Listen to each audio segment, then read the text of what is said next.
Все идет. Вот мы собрались было погулять, но погода Ой, душно. знойная, поэтому мы поотвечаем на частые вопросы, которые вы Хорошенько. нам задаете.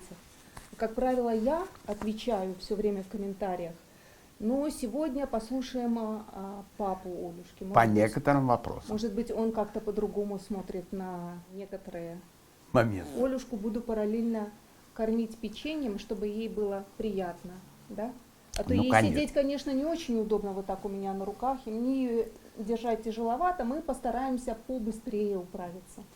Меняется ли как настроение поведения Олюшки с приближением переходного возраста? Вы замечаете? Я нет. Я ничего не замечаю. Олюшке будет 13 лет в августе. Я так каких-то проявлений подросткового возраста, там, да, каких-то капризов или изменения поведения я не вижу. А вы? Я нет, не вижу, милый ребенок, все. Следующий вопрос. Дар или наказание? Однозначный ответ. Дар. Такое милое чудо, только дар. Ну, а я вообще не расцениваю, что это или дар, это или наказание, это просто наша жизнь. Ну вот она у нас такая, я не знаю. Ну, я уже не могу представить, что у нас этого чуда нету. Ну, я тоже. На какой неделе родилась Ольга? Ольга родилась на 35-й неделе. Делали кесарево сечение из-за того, что большая голова была еще внутриутробно. Она уже не перевернулась бы. И потому что у меня было многоводие. И это уже было опасно для моей жизни. А вы из какого города? Мы из города Минска. Хороший, уютный город. Большой достаточно, но в то же время, конечно, не мегаполис. Сколько папе лет и почему на «вы»?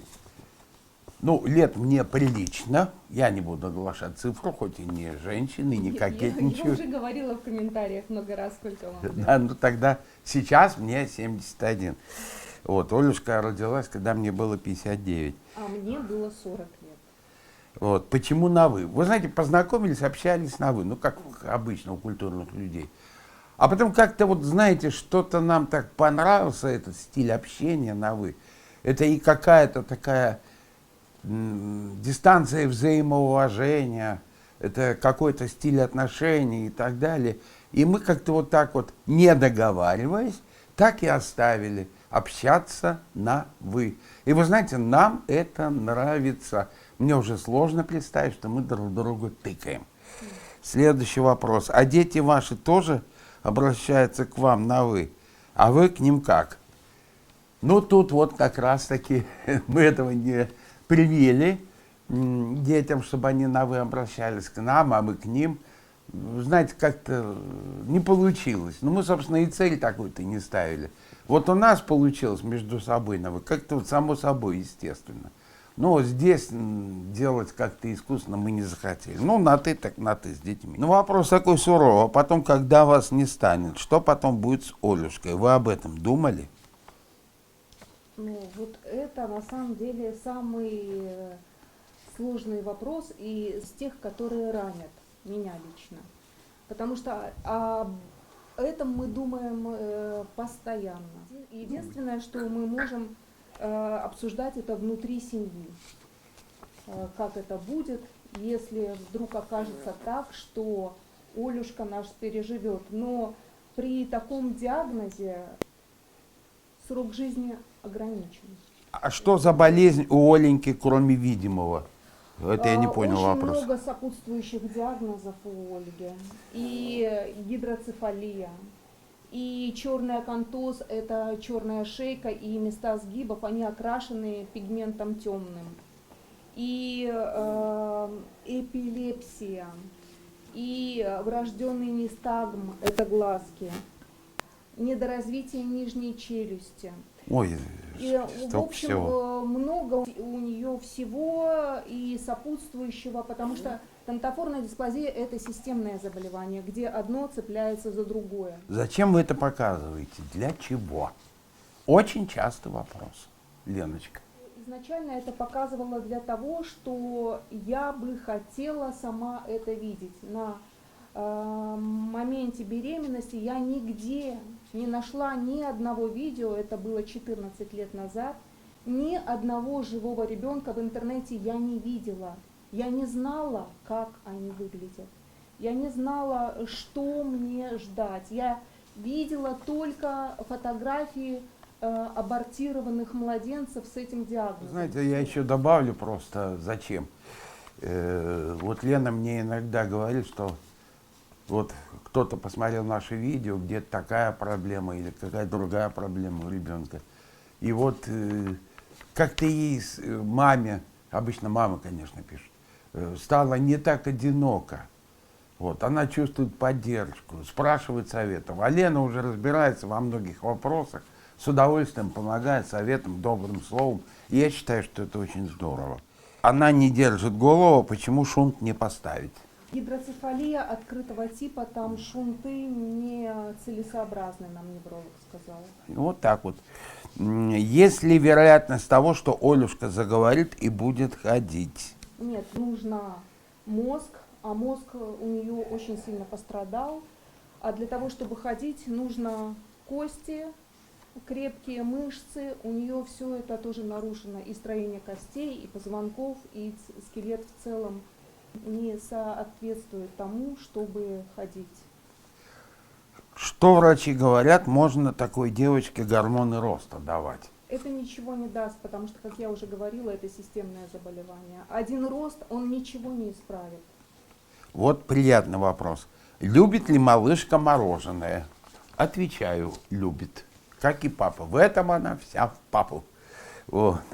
И мороженое любит, и многое другое любит. А почему старший брат не в кадре? Ему уже 23, он живет отдельно, старший 32 тоже живет отдельно. Вот. Но специально для того, чтобы снять, мы их не вызываем. Но вот когда день рождения, тогда снимем, тогда увидите. Но они нас навещают часто. Может быть, когда-нибудь и что-нибудь снимем. Скажите, пожалуйста, почему вы дочку назвали Ольгой? Это папа называл. Это моя потому инициатива. что я тогда была в тяжелом моральном состоянии и попросила Ивана Ивановича самостоятельно назвать ребенка, потому что у меня не хватало даже сил об этом задумываться. Я горевала очень сильно по поводу того, что... А мне вот просто как-то вот показалось, что хорошее, красивое имя Ольга.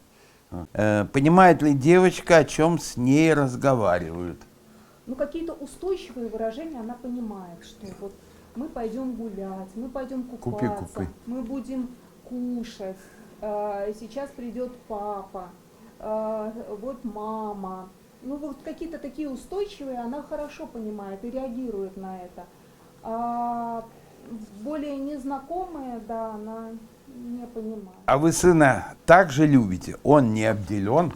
И сына, и дочь. Не обделены, поверьте, не обделены никто. Неужели никогда не бывает срывов, усталости, отчаяния? Это к маме. Усталость бывает приблизительно всегда.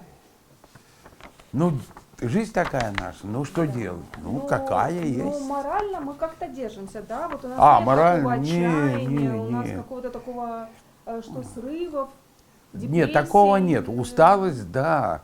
И иногда, вы знаете, такая вот усталость, вот напряжение бывает, когда там что-нибудь за малышку переживаем. А так, нет, не скажу. А днем Олюшка спит? Нет, не спит. Ну, бывает иногда. Ну, редко. Минут 10, 15, 20, вот так она покимарит. А вот И так, всё. чтобы дневной сон, у нее такого нет. Да, обычно ночью все как положено, спит хорошо. А какой вес у Олюшки? 19 килограмм 800 грамм, почти Во. 20 килограмм. Почти 20 кило, больше пуда. И рост 85 сантиметров. А почему у нее такая голова большая? Это от заболевания? Да, это Уже- из-за диагноза. И специфическое строение черепа, и размеры головы, они увеличенные. Скажите, пожалуйста, развитие вашей доченьки на какой возраст?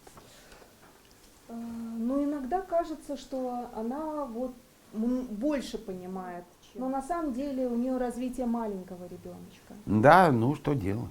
Около полугода где-то так вот. Ну да. Но чувствует она вот абсолютно все, да? Вот настроение людей, атмосферу, правда? Вот Макар старший к нам заходит, вот он сразу первым делом идет к Олюшке. Он ее очень любит. Вот. И его увидев, он что-нибудь ей скажет, Олюшка так радуется, Она улыбается. всегда заливается, Вот, всегда. ну вот, я не знаю, мне так Радость, нравится именно это. радость. Радость такая. Ну, Макар, соответственно, тоже рад этому повороту событий. Вот, такой встрече своей сестренки замечательной. Вот, собственно говоря, вот такие вот были вопросы. Ну что, будем закругляться, наверное? Да, задавайте ваши вопросы. Да, под задавайте этим вопросы, а видео, мы будем на более них частые отвечать. Мы ответим. Ответили, да. На те вопросы, которые скопились. Вот. Ну, ждем еще вопросов. Вот наше чудо. Сделай ручкой. Сделай пока-пока. До свидания. Удачи всем и во всем.